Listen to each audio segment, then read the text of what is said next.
আমরা পঞ্চম শ্রেণীর দ্বিতীয় পর্যায়ক্রমিক মূল্যায়নের পরিবেশের 9 নম্বর স্কুলের প্রশ্নের উত্তরগুলো আলোচনা করব। 1-1 পুরুলিয়া জেলা পশ্চিমবঙ্গের মালভূমি অঞ্চলের অন্তর্গত। 1-2 বাঁকুড়া জেলার বাঁকুড়ার চারিদিকে শালগাছের জঙ্গল। 1-3 নিত্যবহ নদী বরফগলা জলে পুষ্ট। 1-4 বঙ্গভঙ্গের পরিকল্পনা করা হয়েছিল 1905 সালে। 1-5 সুন্দরবনের পশ্চিমবঙ্গের অংশটা 135টি দ্বীপ আছে। 1-6 দার্জিলিং জেলার ডাউহিল হলো মহানন্দার উৎপত্তি স্থল। 1-7 দক্ষিণ দিনাজপুরের ভূমির সঙ্গে রাঢ় অঞ্চলের ভূমির মিল আছে। 1-8 কার্শিয়াং সাদা অর্কিডের জন্য বিখ্যাত। 1-9 আলিপুরদুয়ার হলো বক্সা অরণ্যের প্রবেশদ্বার। 1-10 বীরভূম জেলায় বক্রেশ্বর তাপবিদ্যুৎ কেন্দ্র অবস্থিত। 2 সঠিক উত্তর বেছে নিয়ে লেখো। 2-1 পুরুলিয়া জেলা ছৌ নাচের জন্য বিখ্যাত। 2-2 ডায়মন্ড হারবারে চিংড়িখালি দুর্গের ভগ্নাবশেষ আছে। 2-3 শান্তিনিকেতন আশ্রম বর্তমানে বিশ্বভারতী বিশ্ববিদ্যালয় হয়েছে। 2-4 নদিয়া জেলার কল্যাণী একটি পরিকল্পিত শহর।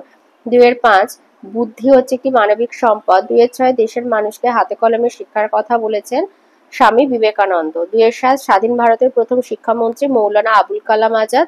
2-8 হলদিয়া দীঘা শহরগুলি বঙ্গোপসাগরের উপকূলে অবস্থিত। 3 আছে স্তম্ভ মেলানো।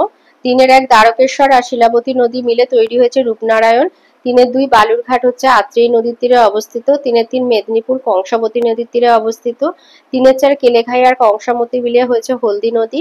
3-5 আরামবাগ হচ্ছে দ্বারকেশ্বর নদীর তীরে অবস্থিত। 3-6 নবদ্বীপ ভাগীরথী এবং এটা জলঙ্গি হবে, হুগলি দিয়েছে, জলঙ্গি নদীর মিলনস্থলে অবস্থিত। 4 সত্য মিথ্যা বলতে বলেছে। 4-1 1960-এর দশকে ব্রিটিশরা বক্সা দুর্গ দখল করে, মিথ্যা। 4-2 রায়গঞ্জের কুলিক পাখিরালয় রয়েছে, সত্য। 4-3 মহানন্দার পশ্চিম দিককে দুভাগ করেছে সংকোষ নদী, মিথ্যা। 4-4 নদিয়া জেলা থেকে দক্ষিণের অংশটা দক্ষিণবঙ্গ, মিথ্যা। 4-5 রাজা রামমোহন রায়ের উদ্যোগে সতীদাহ প্রথা বন্ধ হয়, সত্য। 4-6 জওহরলাল নেহরুর জন্মদিন শিক্ষক দিবস রূপে পালিত হয়, মিথ্যা। 5-1 বলেছে ডিভিসি তৈরির উদ্দেশ্য কি ছিল? এটা বই থেকে দিচ্ছে, এটা আছে বইয়ের 107 পাতায়।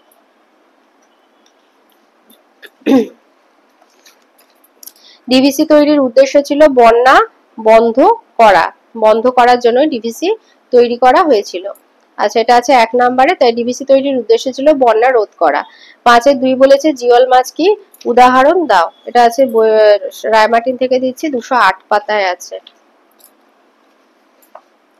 যেসব মাছ কাদাময় কম অক্সিজেনযুক্ত জলে বসবাস করতে পারে এবং যারা অনেক সময় ধরে জল ছাড়া বেঁচে থাকতে পারে তাদের জিওল মাছ বলে, যেমন শিঙি, মাগুর ইত্যাদি। 5-3 বলেছে স্কোয়াশ কি?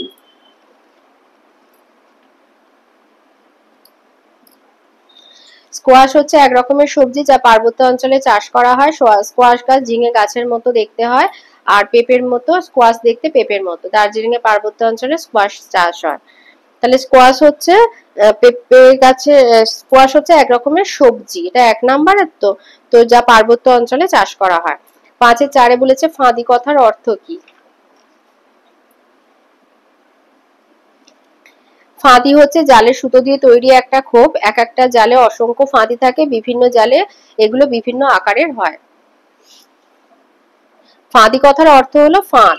6-1 বলেছে তোমার জেলার সদর শহর কোনটি? আমার জেলার সদর শহর কলকাতা, আর সেখানকার 3টে বিখ্যাত জিনিসের নাম বলতে বলেছে। তো কলকাতার বিখ্যাত 3টে জিনিস হচ্ছে তোমার ধরো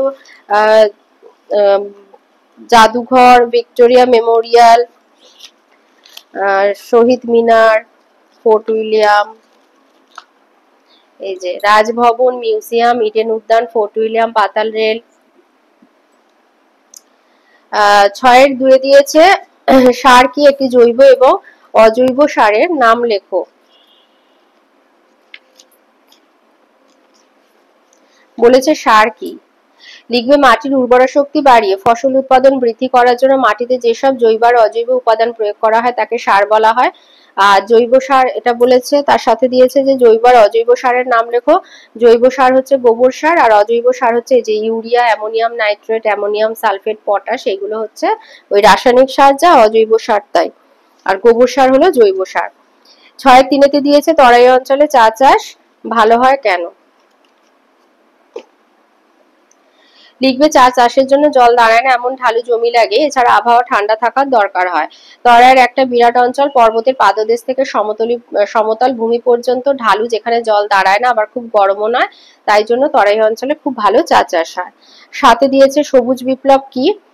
সবুজ বিপ্লব ঘটানোর জন্য কি কি পদক্ষেপ গ্রহণ করা হয়েছিল, সবুজ বিপ্লবের কুফলগুলি লেখো।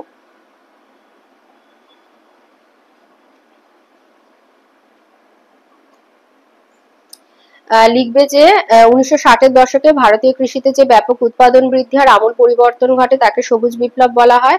এক হচ্ছে উচ্চ ফলনশীল বীজের ব্যবহার বৃদ্ধি, দুই রাসায়নিক সার কীটনাশকের ব্যাপক ব্যবহার, তিন ডিপ টিউবওয়েল বসিয়ে জলসেচের ব্যবস্থা, চার কৃষিজ যন্ত্রপাতির ব্যবহার বৃদ্ধি প্রভৃতি কারণে ভারতীয় কৃষিতে উৎপাদন বৃদ্ধি পেতে থাকে। এর ফলে গমের উৎপাদন সবচেয়ে বেশি বৃদ্ধি পায়। দুই হচ্ছে ধান, ডাল, তৈলবীজ প্রভৃতি প্রচুর পরিমাণে উৎপাদিত হয়। তিন খাদ্যের আকাল কেটে যায়, কৃষকদের আয় বৃদ্ধি পায়।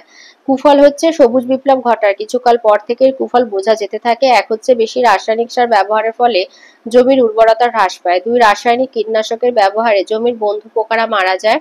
তিন হচ্ছে ডিপ টিউবওয়েল দিয়ে অধিক জল তোলার ফলে মাটির নিচে জলসংকট দেখা দেয়, বহু ডিপ টিউবওয়েলে জল ওঠা বন্ধ হয়ে যায়।